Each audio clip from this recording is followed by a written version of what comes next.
Greetings, everybody. Welcome back to Wildlife Wisdom. So far, I've been your host, Zero Yeti, and happy Earth Day.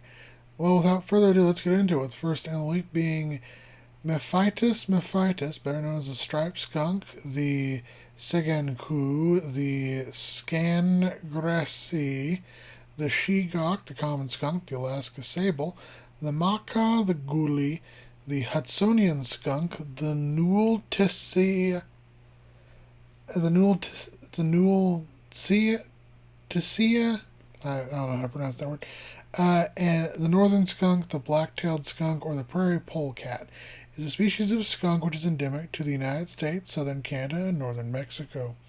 Striped skunks are found in a variety of habitats, including grasslands, scrublands, deserts, montane areas, riverine woodlands, forests, and agricultural lands.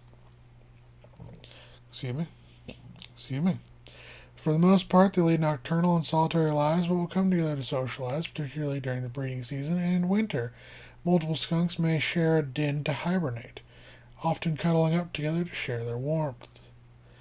They are largely insectivorous, feeding upon grasshoppers, beetles, crickets, caterpillars, worms, arachnids, grubs, centipedes, millipedes, and bees. But they are also known to eat crayfish, crabs, fish, amphibians, small reptiles, carrion, apples, berries, cherries, corn, nightshade, other grains, young rabbits, white-footed mice, voles, eggs, and bird chicks. Like all skunks, they possess a pair of highly developed musk-filled scent glands which can spray a noxious liquid, which is known for its irritating, foul stench. Because of this, striped skunks typically have few natural predators. However, they are also known to occasionally be eaten by particularly hungry or determined coyotes, bobcats, wolverines, badgers, foxes, cougars, golden eagles, bald eagles, and great horned owls. Reach around 18 to 32 inches or 46.5 to 81.5 centimeters in length and 1.5 to 13 pounds or zero point 0.7 to 6.3 kilograms in weight.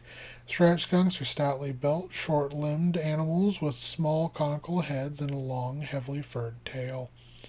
The feet are plantigrade with bare soles, and the forefeet have 5 long curved claws adapted for digging, while those on the hind feet are shorter and straighter. The color patterns of the fur vary greatly, but generally consist of a black base with white stripes extending from the head, which divides along the shoulders, continuing down the flanks to the rump and then into the tail. Sometimes they may sport a white patch of fur on the chest and white stripes on the outer surface of the limbs. Uh, Also, brown and cream colored individuals are also known to occur. I feel like I said also a lot. Apologies for that. The striped skunk is a polygamous species with a breeding season occurring from mid-February to mid-April. During this time, striped skunks' genitals will grow considerably in size, with a male's testicles swelling up to 4 times their usual size. They typically form harems of one male breeding with several females. After a 59 to 77 day pregnancy, mothers will give birth to 2 to 18 kits, which open their eyes at around 3 weeks of age and are weaned by 6 to 7 weeks.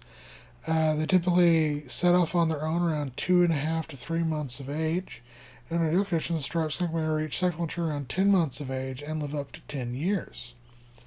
Next up is Tomastoma sklargeli, better known as the false gharial, the Malayan gharial, the Sunda gharial, or simply the Tomastoma.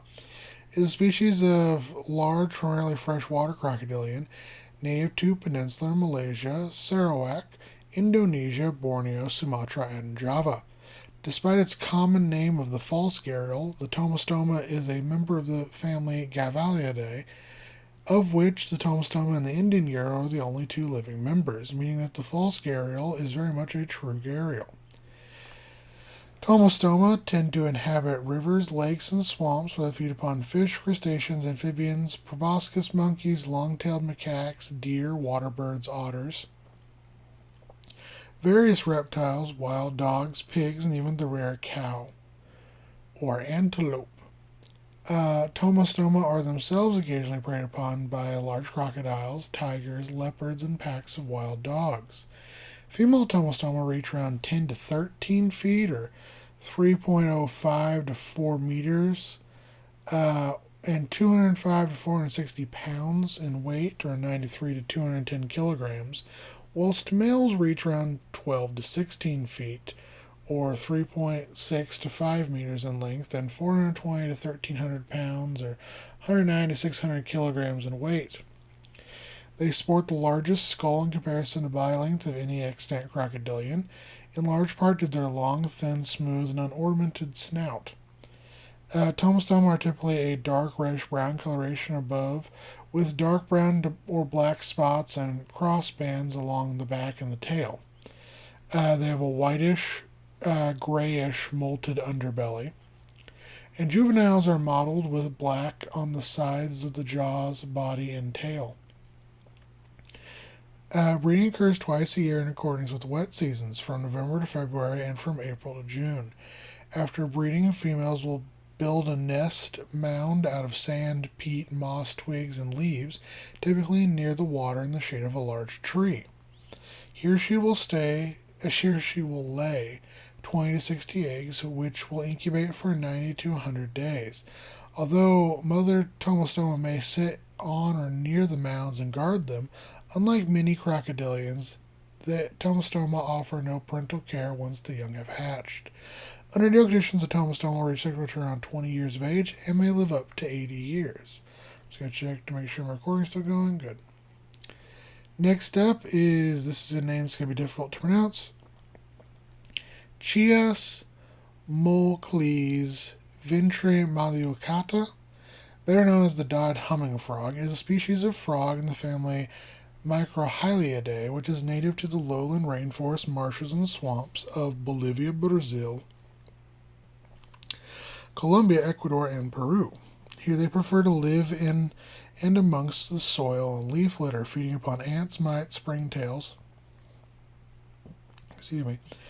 and other invertebrates, occasionally visiting temporary ponds and puddles, particularly to socialize and mate.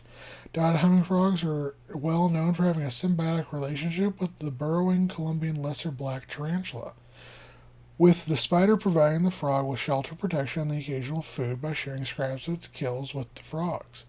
In turn, humming frogs protect the tarantula and its eggs from parasites, particularly mites, as well as various pests like ants. Additionally, the skin of the dotted humming frog contains potent antimicrobial chemicals which they use to help keep the spider and its eggs healthy. These chemicals also act as a cue to the tarantulas that the frog is not prey. Colombian lesser black tarantulas have been known to attack and eat similar frog species to the dotted humming frog, but have never been recorded attacking the dotted humming frogs by mistake. Several dotted humming frogs may live in the same tarantula burrow. These frogs prefer to remain underground during the day and emerge after dusk alongside their spider hosts to forage the surrounding areas. Dotted humming frogs have many natural predators, including various birds, bats, crustaceans, snakes, fish, turtles, and young caiman. Reaching just 0.8 inches or 2 centimeters in length, the dotted humming frog is a fairly tiny amphibian with a narrow pointed head and a slender body. They sport cryptic coloration resembling fallen leaves, and breeding occurs during the start of the rainy season. During such time, these frogs gather in hundreds around ponds and other bodies of water, becoming active both during day and night. They fill the forest with their songs. Each female will lay some 400 eggs, which will hatch into tadpoles after around 1 to 2 days. Under ideal conditions, the dotted humming frog will transition from tadpole to frog in about 3 weeks and may live upwards of 5 years. Apologies if you can hear rumbling in the background. My central heating and air system activated. So next up is Xenithus immanus, better known as the Colombian lesser black tarantula. It is a species of terrestrial bird spider endemic to the lowland rainforests, marshes, and swamps and cloud forests of Colombia, Venezuela, and Peru. Like many tarantulas, these spiders will dig fairly spacious burrows, which they may line with silk to stabilize the walls and improve the structural integrity. Here they spend most of their day venturing out at night in search of prey, typically crickets, cockroaches, beetles, centipedes, millipedes, other spiders, as well as the occasional rodent, bat, lizard, snake, amphibian, or small bird. They dispatch said prey using their powerful chelicerae, tipped with long chitinous fangs, which can inject a mild venom. As previously mentioned, Colombian lesser black tarantulas have a symbiotic relationship with the dud humming frog. The two species frequently live together, with the tarantula sharing its food with the amphibian and protecting it from predators, whilst the frogs care for the tarantula's eggs and protect the spider in its burrow from various pests and parasites. Colombian lesser black tarantulas are also known to sport a similar relationship with the Bolivian bleeding frog, Haptophrya boliviana. In some cases, a tarantula may share its burrow with both amphibian species. Reaching some 7 to 9 inches, or 17.78 to 22.86 centimeters in length, they are a relatively large species of spider. Females sport a dark purple-colored carapace with long black velvet legs and an abdomen that is covered in long blondish setae hairs, whilst males are similar with a brighter purple-colored carapace and legs and a more reddish setae hairs on the abdomen. They are equipped with urticating hairs on their abdomen, which they can rub up into the air to deter would-be predators. Excuse me, something's in my eye. These bristles can be quite irritating, especially if they get in the nose, the mouth, or the eyes. Mating typically occurs once a year, during which time a male will seek out a female. When they meet, he will prefer a series of signals to lull the female into a calm and aroused state. Once she is receptive, he will mate as quickly as possible and then flee. Unlike many other species of spiders, Colombian lesser black tarantulas rarely kill and eat their mate. After mating, a female Colombian lesser black tarantula will lay 50 to 100 eggs in a silken egg sac, which will hatch in 6 to 8 weeks' time. The young spiderlings remain in their burrow for some time after hatching, being guarded and cared for by their mother and her associated frogs. Under ideal conditions, the Colombian lesser black tarantula may live up to 15 years. Next up is Xiphias gladius, better known as the swordfish or the broadbill. It is a species of large predatory fish and the sole living member of their family, Xiphionidae. These fish can be found throughout the Atlantic, Pacific, and Indian Oceans, from the surface to depths as deep as 9,442 feet or 2,878 meters. This highly migratory species typically moves towards colder regions during the summer and warmer regions during the winter, feeding upon a wide range of pelagic fish, cephalopods, and crustaceans. Swordfish are now schooling fish and often travel alone or in loose congregations. They may cruise at some 22 miles per hour or 36 kilometers an hour and rely on their speed to catch prey. In short bursts, they're capable of reaching up to 60 miles per hour or 100 kilometers an hour. Contrary to popular legend, they do not stab their prey with their swords, but rather slash at them. Swordfish are themselves occasionally preyed upon by killer whales, pilot whales, short-finned mako sharks, and possibly giant squid. Reaching around 10 to 15 feet or 3 to 4.55 meters in length and 500 to 1,500 pounds or 230 to 680 kilograms in weight, with female swordfish being slightly larger than males. They sport elongated and rounded bodies with tall fins and a distinctive sword-like bill. Swordfish first hatch with scales and teeth, but end up losing both by adulthood. The breeding season varies according to location, typically occurring in spring and summer in temperate zones and year-round tropical climates. During spawning, a single female swordfish may lay 1 million to 29 million eggs. Under ideal conditions, the swordfish will mature around 4 to 5 years of age and live up to 16. Next up is the Pyranga rubra, better known as the summer tanager. It is a species of songbird in the cardinal family Carnaliidae, which is native to North, Central, and South America. They live on a variety of habitats depending on their range, including montane, temperate, and tropical forests, as well as dry and riverine woodlands. They feed upon insects, particularly bees and wasps, as well as arachnids, snails, slugs, fruits, and the occasional small vertebrate like a lizard. They are typically solitary animals, but are known to form pairs in the mating season in flocks up to 30 individuals, including mixed species flocks during migration. There are two subspecies, P.r. cooperi, which breeds in the southwest USA and North Mexico and winters in South Mexico, and P.r. rubra, which breeds in the eastern USA and winters in Central and Northern South America. Reaching around 6.7 to 8 inches or 17 to 20 centimeters in length and 0.9 to 1.2 ounces or 25.5 to 34 grams in weight, with an 11 to 12 inch or 28 to 31 centimeter wingspan. The summer tanager is a medium-sized songbird. Males are bright rose or orange-red throughout the year, whilst females are olive-colored above with a rich yellow or orange underside. They breed during the summer, forming pairs which monogamously bond for the season. They construct a bowl-shaped nest out of leaves, vines, stems, and grasses amongst a horizontal branch of a tree some 8 to 34 feet or 2.5 to 10.5 meters above the ground. Here, female will lay 3 to 4 pale bluish-green eggs with reddish-brown spots. They are incubated by their mother for 12 to 13 days straight, whilst their father feeds and protects said mother. After hatching, the chicks are cared for by both parents, and the young fledge after 8 to 10 days, but remain with their parents for additional 2 to 4 weeks. Under ideal conditions, a summer tanager may reach sexual maturity around a year of age and live up to 11 years. And our extinct animal of the week is a requested one, being Plateosaurus, a genus of basal or early sauropodomorph dinosaur, aka a prosauropod, which lived throughout what is now Europe and possibly Greenland from the Norian to the Ratian in the late Triassic, some 214 to 204 million years ago.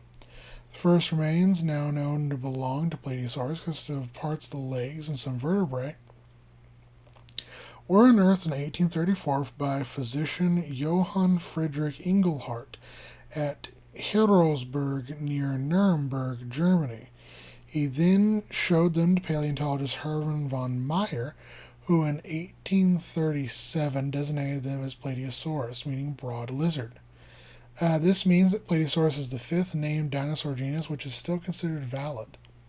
Since then, the remains of well over 100 individuals have been recovered throughout Switzerland, France, Norway, and especially the German region of Swabia, causing German paleontologist Friedrich August von Quinstid to nickname the animal Schwabischer Lindworm, meaning Swabian dragon.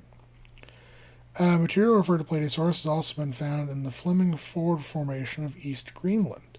However, much of these remains have now been assigned to its own distinct genus of prosauropod called Izzy. Although there remains some indeterminate material from the locale still assigned to Plateosaurus. Today, 3 species are considered valid: P. trogonensis, P. logiceps, and P. gracilis. Unusual amongst dinosaurs, Plateosaurus had a high amount of developmental plasticity, with adult specimens reaching anywhere from 16 to 33 feet or 4.8 to 10 meters in length, and 1,300 to 8,800 pounds or 600 to 4,000 kilograms in weight. Despite the great quantity and quality of fossils, Plateosaurus was for a long time a source of confusion and misunderstanding, leading to there being considerable debate in regards to the animal's biology, taxonomic position, physical posture, and behavior over the years. The modern understanding of these animals is that they were large obligate bipeds, which sported small heads, long flexible necks, sharp but plump plant-crushing teeth, powerful hind limbs, and short but muscular arms and grasping hands with large claws on 3 fingers, which were used for both defense and feeding. Plateosaurus likely lived in loose herds and fed upon a variety of vegetation, acting as the primary large herbivore of its environment, occasionally supplementing its diet with carrion insects and small vertebrates. As always, take care to my guys, gals, and non-binary pals. Hope you have a good Earth Day.